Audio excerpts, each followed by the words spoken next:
रामचंद्र कह गए सिया से ऐसा कल युग आएगा, हंस चुगेगा दाना तुनका, कौआ मोती खाएगा। जो भी होगा लोभी भोगी, वो जोगी कहलाएगा। नमस्कार मित्रों, मैं हूं मनोज शर्मा और आप देख रहे हैं एंशिएंट इंडियन साइंस। आज का राशिफल, कल का राशिफल, सप्ताह का राशिफल, मासिक राशिफल, वर्ष का राशिफल जल्दी देखें। कर्क वालों के साथ होने वाली है कोई अनहोनी घटना, जल्दी देखो वरना हो जाएगा नुकसान। ऐसे ही थंबनेल से भरा पड़ा है यूट्यूब।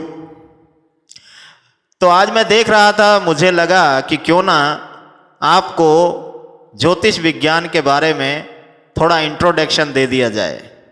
कितना महान है, क्या कहता है और क्या है इसकी गहराई, उसका एक ट्रेलर, एक क्षणिक झलक आप इस वीडियो में देखेंगे। क्योंकि मित्रों, अपने मन का बनाया हुआ भविष्यफल कभी सफल नहीं होता। सफल वही होता है जो प्रभु मुखारविंद से निकला हो। तो हाथ कंगन को आरसी क्या और पढ़े लिखे को फारसी क्या। शुरू करते हैं। आपको ये बताते हैं कि आप अपना भविष्यफल खुद कैसे जान सकते हैं। मित्रों, जैसा कि आप जानते हैं, जन्म कुंडली में 12 भाव होते हैं। एक एक भाव को अनेक नाम से पुकारते हैं। किस किस भाव के कितने और क्या क्या नाम हैं, ये नीचे मैं बताऊंगा। इसका प्रयोजन ये है कि एक ही भाव के भिन्न भिन्न नामों से ये पता चलता है कि उस एक ही भाव से किन किन भिन्न चीजों का विचार किया जा सकता है।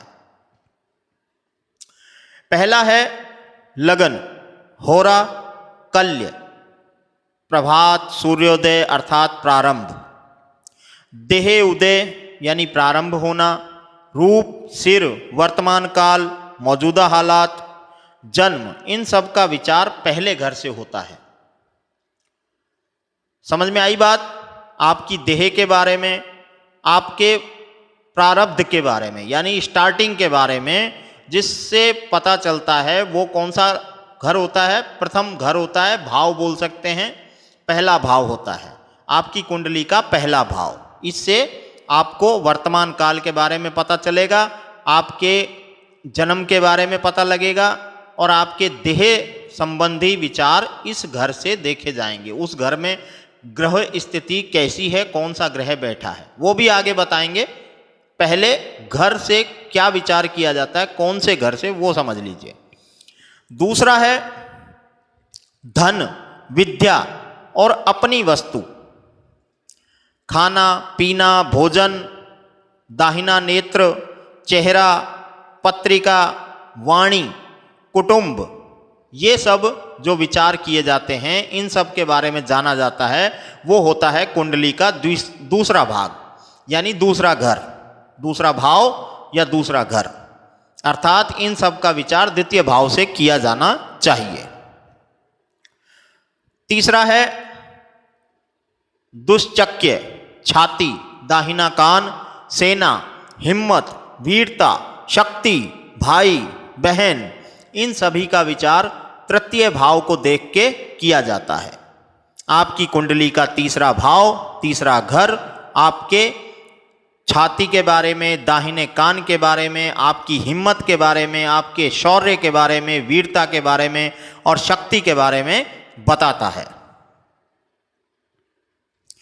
चौथा घर, खेत, मामा, भांजा, बंधु, मित्र, सवारी, माँ, गाय, भैंस, सुगंध, वस्त्र, जेवर तथा सुख का विचार चौथे घर से किया जाता है। अब मैं ये पढ़ रहा हूँ, ज्योतिष शास्त्र की पुस्तक में से पढ़ रहा हूँ, तो यहाँ पे जो चीज़ें सवारी बोली गई है, गाय भैंस बोली गई है, उसको आप आज के वर्तमान के हालात में धन और वैभव से जोड़ के देख सकते हैं। उस समय के लोगों के लिए जिस घर में गाय भैंस होती थी, कहते थे कि दूध पुत, है ना, और गाड़ी, बैलगाड़ी, ऊंट गाड़ी, ये सब हुआ करती थी। आजकल कार है, और आपके मामा भांजा के रिश्ते, आपकी जमीन जायदाद, आपके वस्त्र आभूषण, है ना, सुख, ये सारा कुछ देखना होता है तो चौथे घर का अध्ययन किया जाना चाहिए। इसी घर से पानी, नदी, पुल आदि का विचार किया जाता है। चौथे घर को हिबुक कहते हैं। हिबुक। आपको ही ज्योतिष बना देता हूं जिससे आपको कोई बेवकूफ ना बनाना पाए। पांचवां, राज शासन की मोहर, मंत्री, सरकारी काम, टैक्स, आत्मा, बुद्धि, भविष्य ज्ञान, प्राण, संतान, पेट, सुनने की क्षमता, स्मृति का विचार पंचम भाव से किया जाता है। पांचवें घर को देख करके ये सब आपके जीवन में कैसे रहेंगे, कैसे रहने वाले हैं, ये सब उस समय के लिए देखा जा सकता है। उस घर में कौन सा ग्रह विद्यमान है उस समय पे जब उसका अध्ययन किया जा रहा है। अतः समस्त शास्त्र ज्ञान का विचार पंचम स्थान से होता है। अब आते हैं छठा ग्रह, यानी छठा भाव। कर्जा, अस्त्र, चोर, चोट आदि, घाव, रोग, शत्रु, जाति, भाई बंधु जो शत्रुता का भाव रखते हों, युद्ध, दुष्ट कर्म, पाप, भय, अपमान आदि का विचार छठे घर को देख के किया जाता है। सातवां घर या सातवां भाव क्या बताता है? हृदय की इच्छाएं, काम वासना, मद, मार्ग, लोक, पति, पत्नी आदि का विचार सप्तम भाव से किया जाता है। इस सातवें स्थान को धून भी कहते हैं और जामित्र भी कहते हैं। सूर्य अस्त के समय पूर्व क्षितिज लगन राशि से सातवें घर में रहता है। इस कारण सप्तम स्थान की संज्ञा अस्त भी दी जाती है। अगला भाव है आठवां।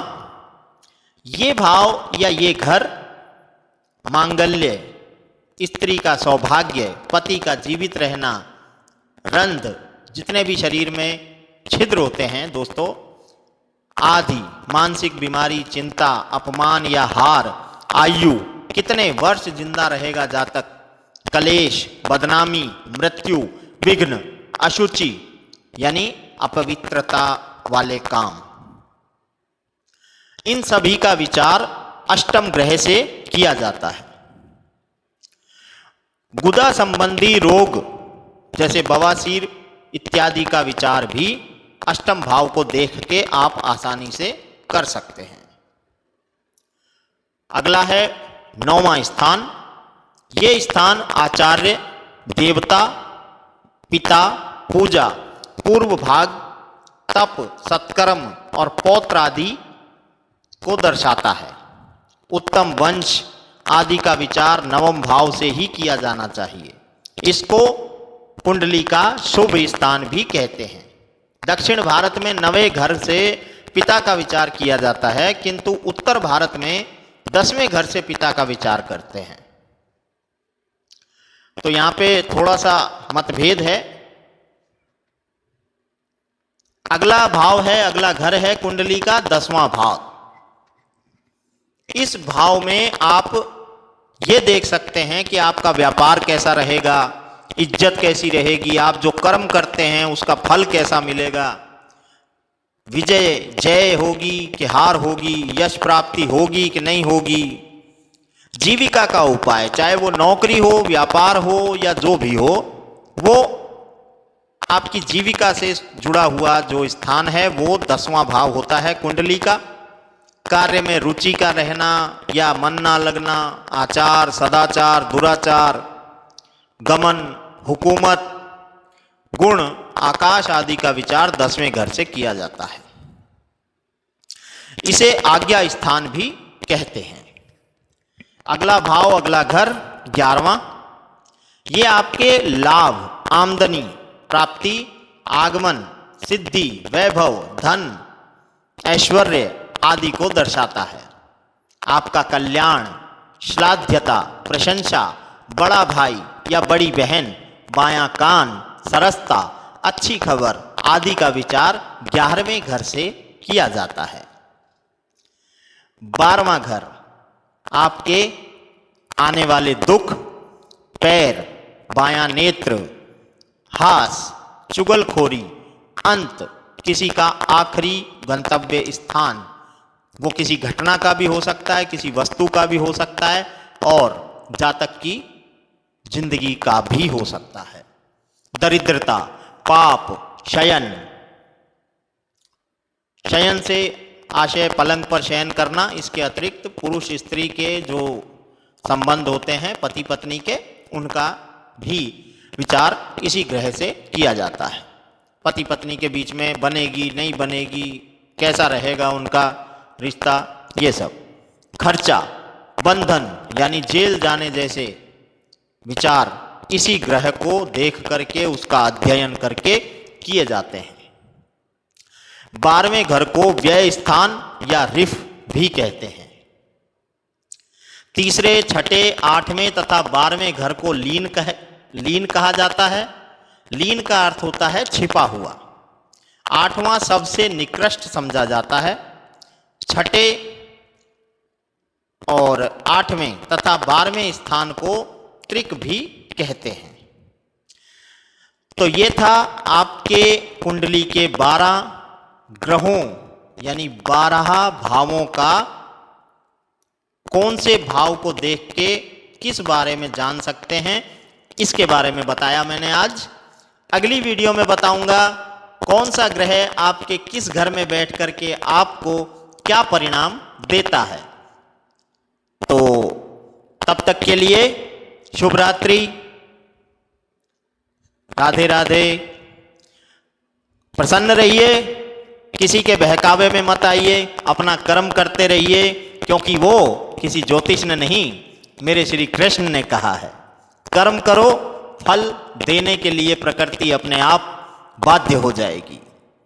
हरि ओम नमो नारायण, हरि ओम नमो नारायण।